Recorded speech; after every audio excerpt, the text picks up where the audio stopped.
plants do not eat soil. Okay. They eat the nutrients in the soil. If you ignore technology, farming is going to be about technology. If you ignore technology, you can't farm anymore. You know? The international people, the foreign people who know the value of this kind of tomato, they visit here and buy. Using this system, you are not only targeting money, but you are saving people, because a lot of people, just as I said, eat chemicals daily. This kind of farming, as I told you, is not for the poor. Surely it's not for the poor. You said it. You must be ready to invest.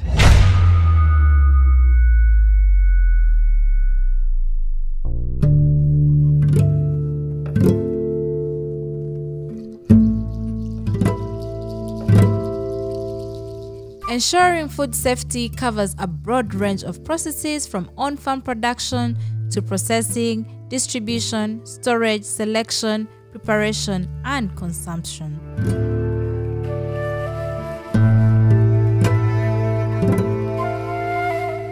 How are you? I'm good. How are you? Thank you so much. I'm okay. Yep. Thank you so much for having us on this, new modern and technological farm of yours. It's a pleasure. Okay, could you introduce yourself to our viewers? Tell them who you are and what you do. Yeah, I'm Mwanda Farouk, working as a horticulture facility operator in Koika IBS program. Koika is Korea International Cooperation Agency Inclusive Business Solution. It's funded by Koika in partnership with Makere University, Chonbuk National University in Korea, and then Shinhan A-Tech, a company which produces all this technology, and then Egovet, it's also a Korean company.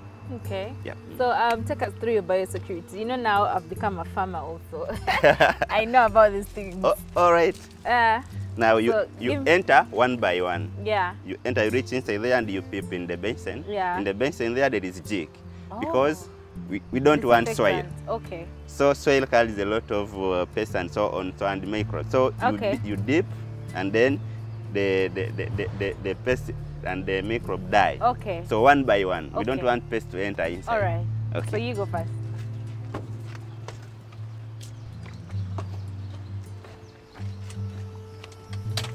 You can come.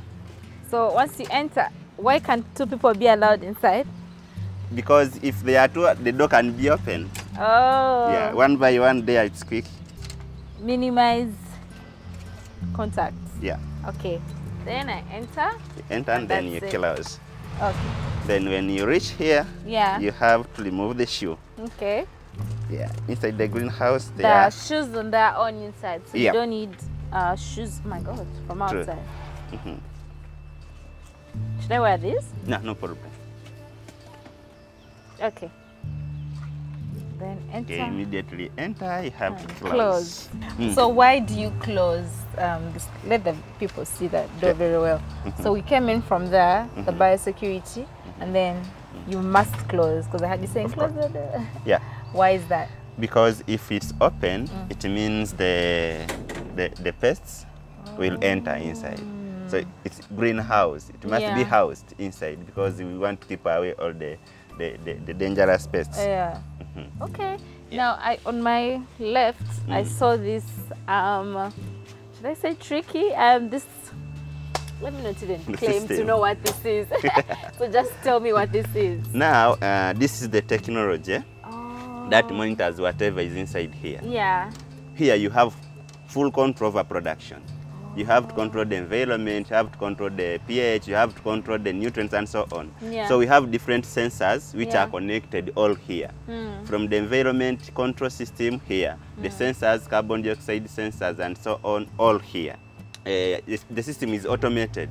For example, when it's too cold, let's say it's too cold, now it's hand. Hand stop water. Okay. Here it's auto. So if you put in hand, you can learn it manually. For example, now you see that peel closing. Oh, wait, guys, do you get this? When it's raining or it's cold, the peels go down. Oh, you can do it here? Yes. Now I'm doing it manually to show you, but it actually does it automatically. On its own? On its own. When does it know when to do it? Yeah, when the temperature, we have the temperature sensors, and then the moisture sensors. So when it's raining, Yeah. we don't want soil to spill inside. Okay. So it will sense, the moisture sensors will instruct the system that it's raining. And the Okay. system will automatically close the peel down. Yes. Here, it's now connected to the computer. It doesn't work here, but you can work it manually. But now, this thing is connected to the computer and then to the phone. You can be in Kampala and check what's happening inside here. So generally, this is the control system. Okay. Yep. When did you learn about all this? Did they come and teach you, or you had to like go through a whole course?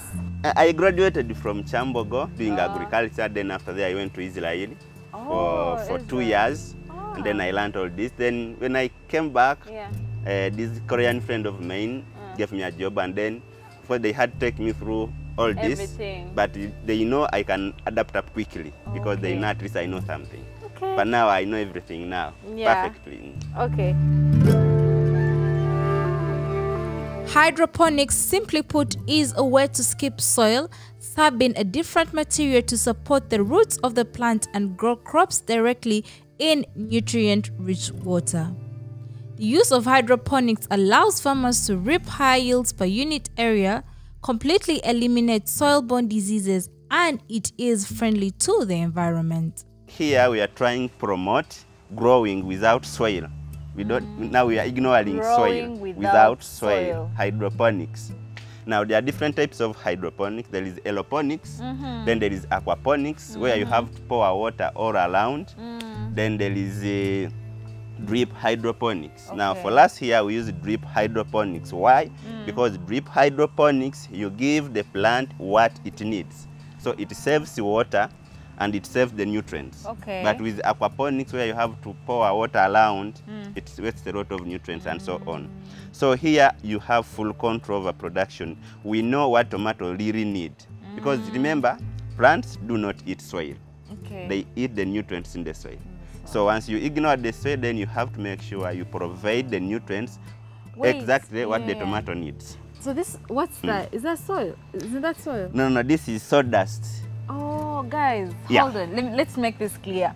So they eliminate soil. They do not use soil At all. They use sawdust and put the nutrients in the sawdust. They only give the tomato what it needs. For a Ugandan, sawdust is cheap and readily available. So you can use sawdust instead of soil. Okay. These sections you see here, we have 3 tanks. This one is for macronutrients, the second for micro, and the last for buffer solution.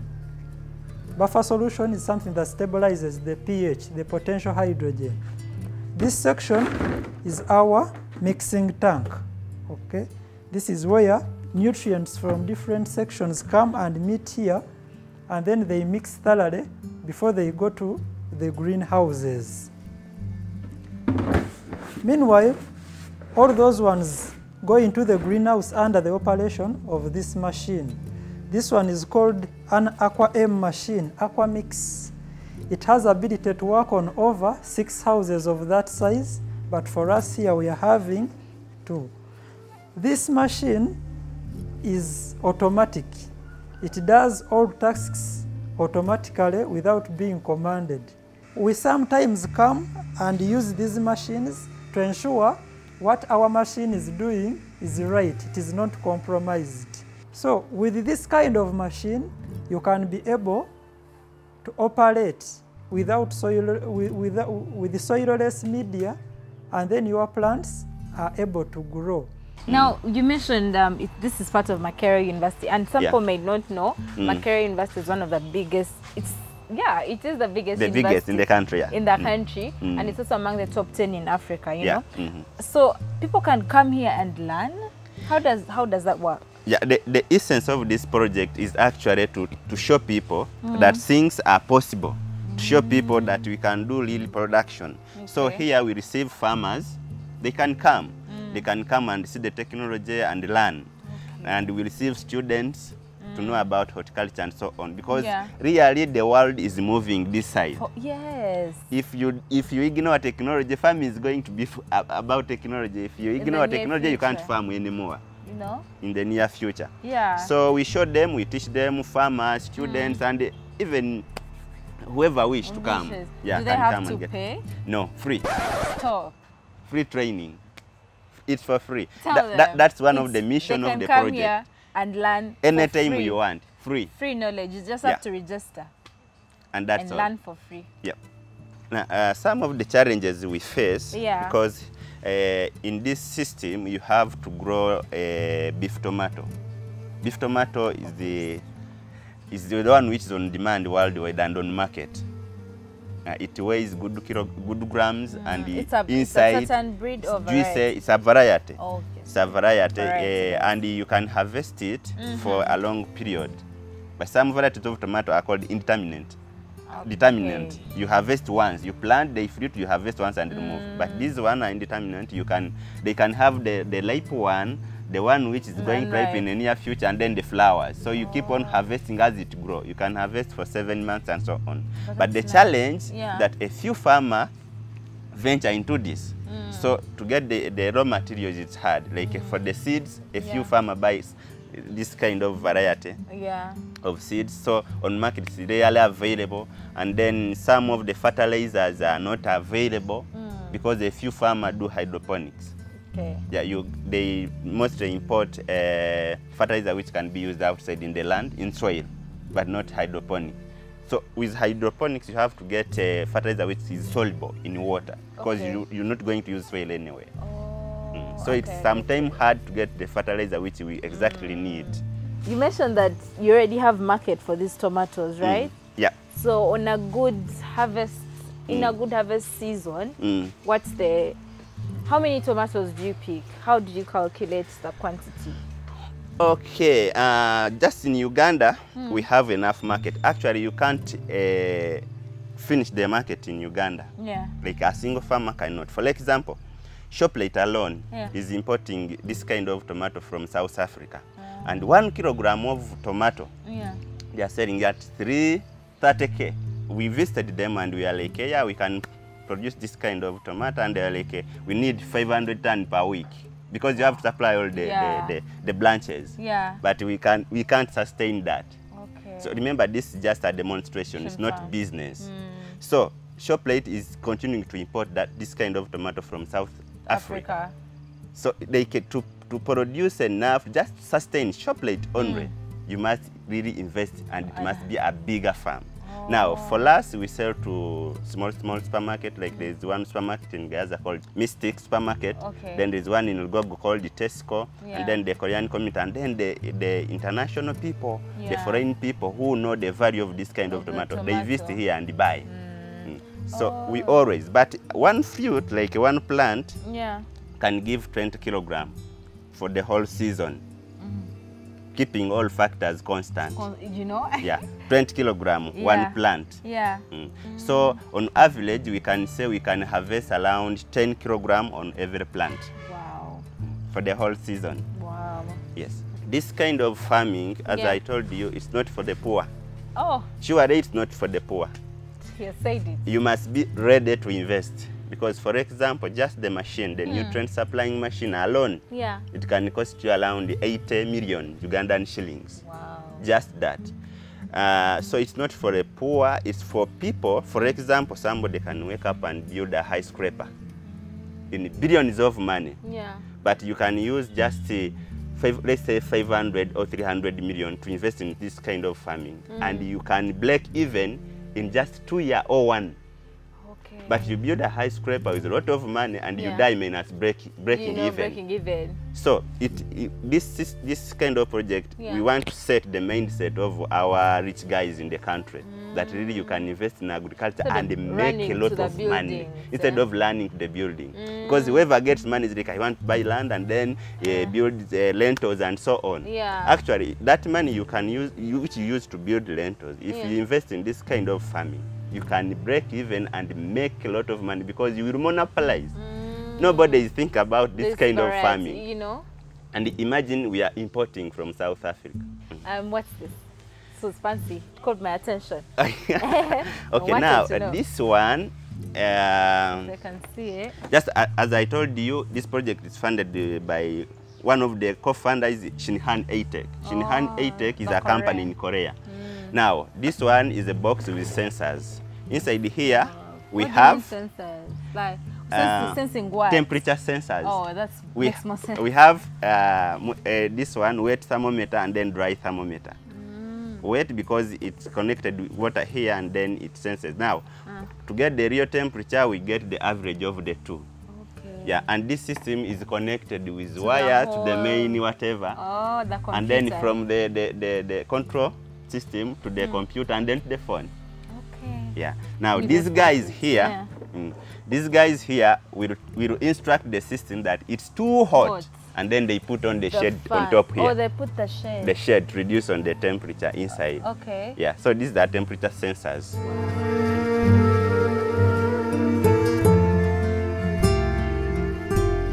There are many investment opportunities in Africa, and the diaspora can play an important role in the economic development of their countries of origin. Now, my message is specifically to those guys in diaspora, because they have money and they are looking to where to invest that money.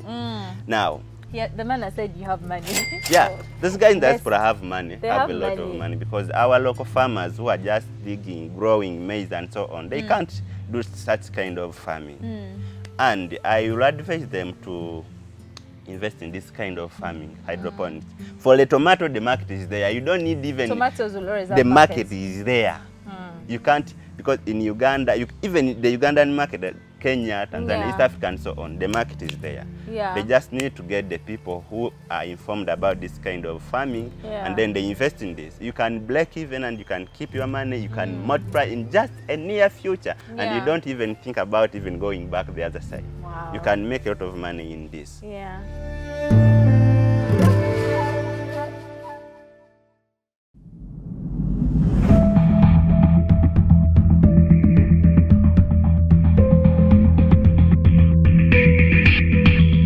Tomatoes is a fruit which is highly consumed in Uganda, and a lot of farmers grow tomato, but they face a lot of challenges.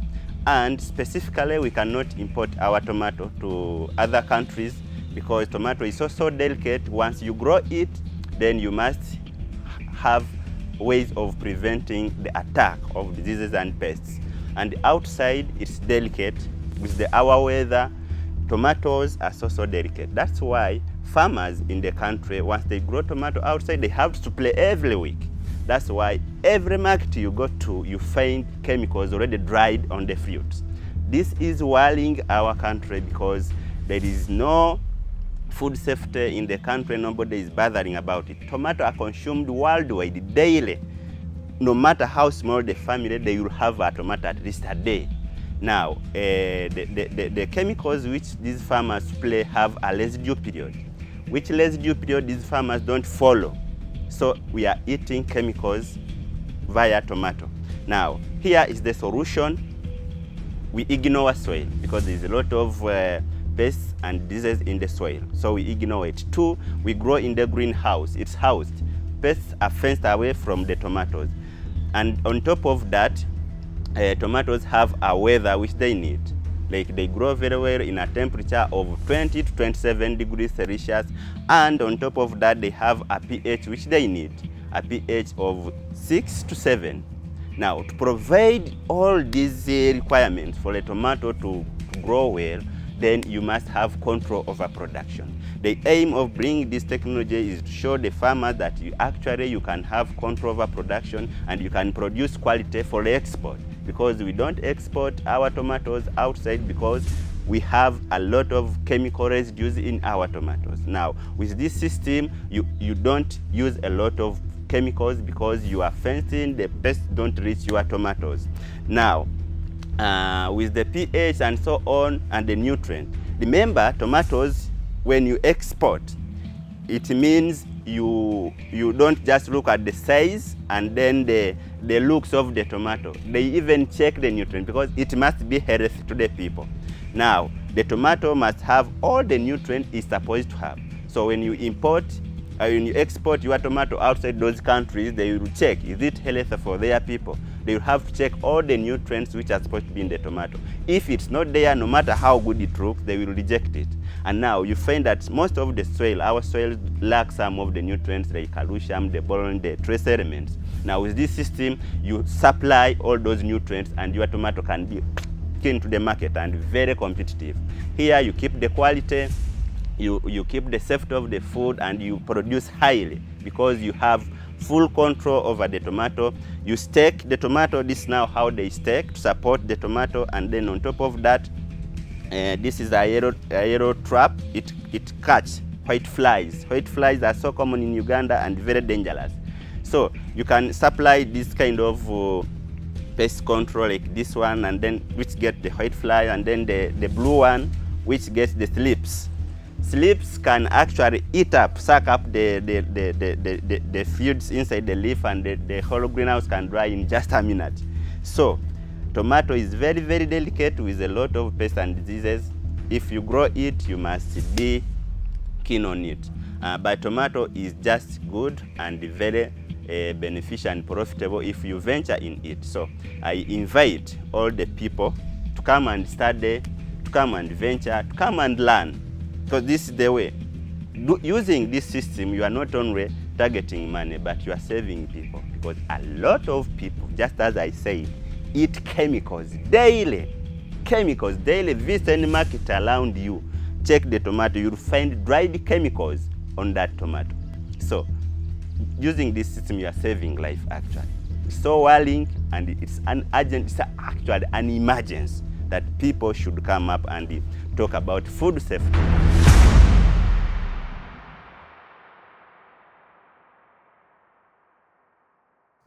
In farming, there are many ways of controlling pests, and these include sticky cards and spraying the plants.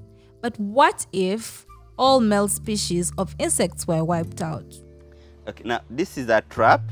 It's for Tuta absoluta. It's a very dangerous pest that can cause 100% loss in the tomato, no matter outside or in the greenhouse. So now, inside here there is a pheromone that smells like a female Tuta absoluta. Now, the male will come thinking there is a female here, and when it reaches here, it will drop in the water. In the water, there is jig.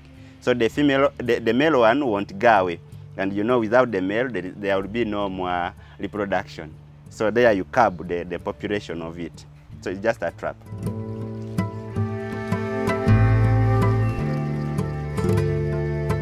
I saw a water source. I don't know where can we see the water?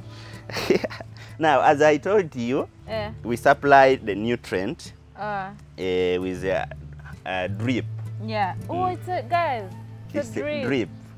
So the nutrient will come, it will be pumped into the sieve tubing here down. Yeah.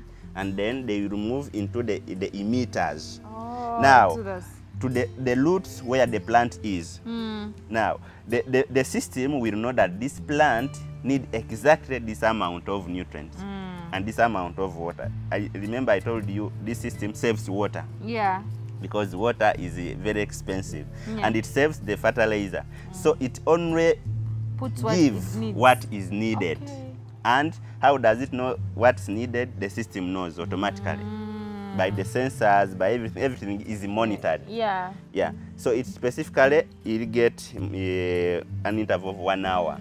So if it's irrigating, you will see a drop coming from here, 1 drop by 1. Yeah. And then it supports the plant. The same way human beings get medicine through that drip. True. The same way these tomatoes are getting that nutrients. No wastage.